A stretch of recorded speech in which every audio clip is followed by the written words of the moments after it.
English. And despite the fact we've had 4 years of preparation building up to this tournament, it seems in terms of ticketing policy, we're still rather making things up as we go along. In that match, India won the toss and opted to bat. They are currently 144 for 1 after 26 overs. To football, and Barcelona have extended their lead to 7 points at the top of the Spanish Primera División after their 3-0 win at Real Mallorca on Saturday. Starting just 4 points ahead of rivals Real Madrid, Barca were hoping for their 23rd win of the season, and 7 minutes before halftime, Lionel Messi scored his 26th goal of the campaign to put the visitors on their way.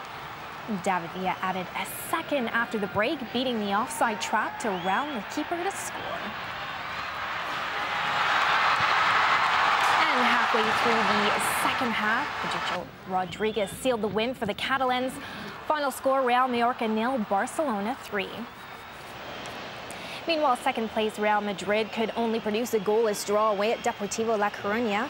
Despite dominating large parts of the game, the closest the visitors got to scoring was Cristiano Ronaldo hitting the woodwork late on. Final score 0-0. In Italy, Juventus have dropped out of the European qualification places after losing 2-0 at home to Bologna on Saturday. A second-half brace of goals from Marco Di Vaio gave the visitors the win. The first came 4 minutes after the break, the ball looping up over the diving keeper. Second came 15 minutes later, Di Vaio skipping around the defense to score at the near post to seal the points and move Bologna up to 11th place in the league. In the English Premier League, Manchester United have extended their lead over Arsenal at the top of the table after a 4-0 win away at Wigan. The Gunners are in League Cup final action against Birmingham later on Sunday. To tennis, and it was third time lucky for world number 3 Vera Zvonareva in Doha. The Russian stunned world number 1 Caroline Wozniacki in the Qatar Ladies Open final on Saturday. Sana Hamouche reports. An exciting week of tennis in Doha provided the final everyone wanted to see between number 1 seed Caroline Wozniacki and 2nd seed Vera Zvonareva. Wozniacki had been in the form of her life recently, winning in Dubai last week and ruthlessly getting to the final here after 3 very comfortable wins. But it had been a much tougher route for Zvonareva, who had 2 really tough battles in the quarters and the semis. But the Russian started the better, breaking straight away and dominating the match with plenty of attack and shots to take the first set 6-4. And there was more of the same in the second set, with Zvonareva playing the more controlled tennis and securing a crucial break in the 5th game, leaving the world number 1 frustrated. And after 1 hour and 48 minutes, the 2nd seed runner-up, the last time this event was held in 2008, held her serve to take the match in straight sets, and she was delighted about it. Definitely a very special moment for me. I'm always love coming back here. I really, I have so many fans here. It's just unbelievable, and because of them, I think I was able to pull through this week, and I've done so well. Well, there was a bit of a surprise in this final here in Doha. World number 3 Vera Zvonareva has won the Qatar Ladies Open and denied world number 1 Caroline Wozniacki her 14th title and 2nd in a week. Sana Hamouche, AlJazeera, Doha. And that's it for sport for this hour. Back to you, Tamar. Very much. Thank you very much. We have much more to come on the programme, including a view from Benghazi in eastern Libya, where residents say they feel liberated, but at a heavy price. We'll be back in just a moment. Do stay with us.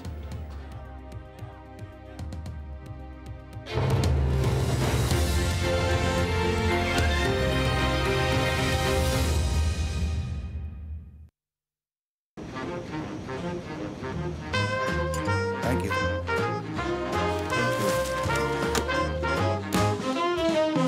Oh no!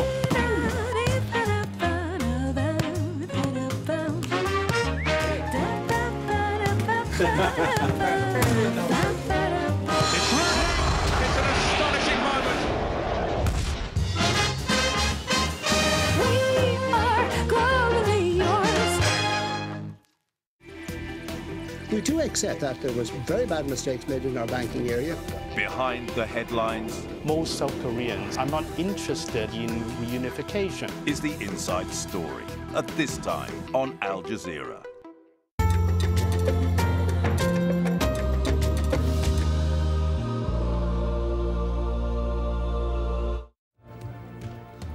The UN Security Council hits Muammar Gaddafi with sanctions and threatens to go further if the bloodshed continues.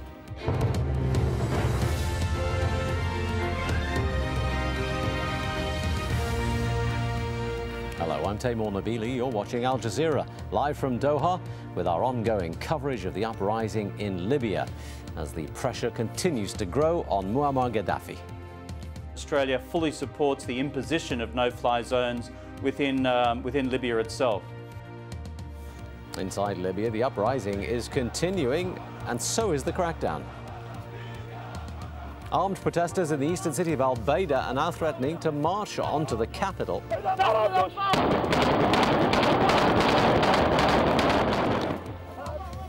And we go inside Muammar Gaddafi's secret underground world.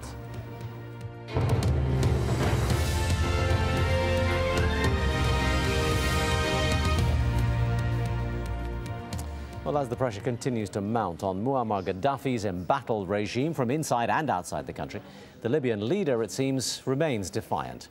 The UN Security Council has now taken action in response to the violence that's been reported. On Saturday, the body voted unanimously in favour of sanctions on Gaddafi and his inner circle. And on Sunday, Britain's foreign minister revoked the diplomatic immunity of Gaddafi and his sons, and Australia has imposed its own unilateral sanctions on Libya. Now, there are still reports of government security forces abandoning some parts of the capital, and Libya's third largest city, Misrata, in the west, is also reportedly now in opposition hands. Libya's former justice minister, in the meanwhile, has declared his intention to form a new interim government based in the eastern city of Benghazi. Well, fighting in Benghazi alone has claimed several hundred lives so far. It's been a particularly brutal battle since the uprising began. Tony Bertley has been around to take a look. More than 40 years of iron-fisted rule virtually over, and Libya's second city, Benghazi, is still celebrating. The old and the young taking to the streets to embrace a new era. This is feeling I had never, ever been felt before. It's liberation, but at a price. People here say that more than 750 were killed in the uprising, over 1,000 wounded. This is the coffin of 64-year-old Saad Zoué, a bus driver shot dead by Gaddafi loyalists, a simple man who wanted something many take for granted, freedom and democracy. He was only a driver. He had nothing to do with Gaddafi. His anger is shared by millions who are now finally able to speak out about the oppression and brutality of their leader. All the people, they used to work with Gaddafi, they're out. We need them out. We need a new system. To cheers and rapturous applause, a pre-Gaddafi Libyan flag was unrolled on a government building in the centre of Benghazi. Gaddafi may still be in power, but here they feel their suffering at his hands is almost over. There is a tremendous sense of jubilation here, a tremendous sense of freedom and liberation. It's an electric atmosphere, you can feel it all around. But there is a small note of apprehension. Gaddafi's elite brigades and his mercenaries are about 400 kilometres from here. That's just over a 3-hour drive. And the Libyan leader is showing no signs of going just yet. The uprising was aimed against the state apparatus. Police buildings were burned, and the heavy weapons used as the arm of oppression have been turned into souvenir props. Libya, Libya! Above it all, they shout Libya, at peace with their beloved country, but at war with their leader. And all eyes are now on Tripoli. With most of eastern Libya in the hands of the opposition, the momentum is growing and forces are now building for an assault against the remaining Gaddafi strongholds. In Benghazi, they no longer say good morning, they say instead new beginning. For them, it has begun. For the capital and a few other towns, they'll have to wait for just a little while longer. Tony Bertley, Al Jazeera, Benghazi, Libya. Well, if things seem to be getting back to normal in Benghazi, it's a different story on Libya's border with Tunisia. Hundreds of people have been fleeing the violence in Libya, trying to get across the border through Ras Ajdir, where we find our correspondent, Nazanin Moshiri, who's been there for some time. Nazanin, what's going on where you are?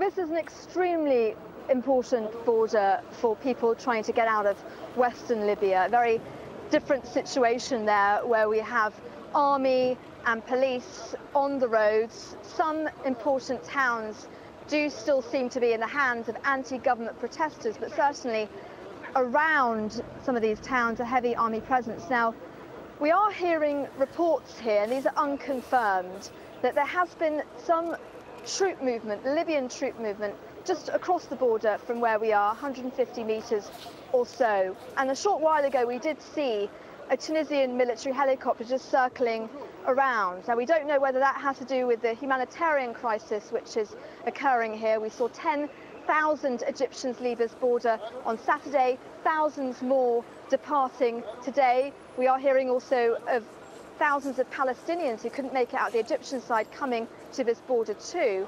But all of this is happening under an atmosphere of fear, because many people that we're speaking to coming from western Libya are talking about what they've seen, the violence on the ground, the clashes, and the fact that pro-Gaddafi forces are still very much out and about and trying to regain control of areas there. You're also not too far away from the Libyan city of Zawiya, which has been the focal point of a number of events, including a great deal of violence only a few days ago. What are you hearing from there these days? Again, these are sources not only here on the border, but also from inside Zawiya that we have been speaking to directly. And what they are telling us is of a very worrying situation in Zawiya. Now, we know that Zawiya has been in the hands of anti-government protesters for days now. But what we are hearing is that around 5 kilometres to the east of Zawiya, so that is towards Tripoli, there are a group of tanks which have amassed. People are telling us up to 20 or so tanks that they've seen 5 kilometres away. And then 20 kilometres south of Zawiya, people have seen on the ground 4 missile launchers. Now, what we're understanding is that the centre of Zawiya has been evacuated. People there are moving away towards the west, towards where we are, away from Zawiya, because what they're fearing is an imminent attack. All right, Nazanin Moshiri in Ras Ashdir on the Tunisian side of the Libya border.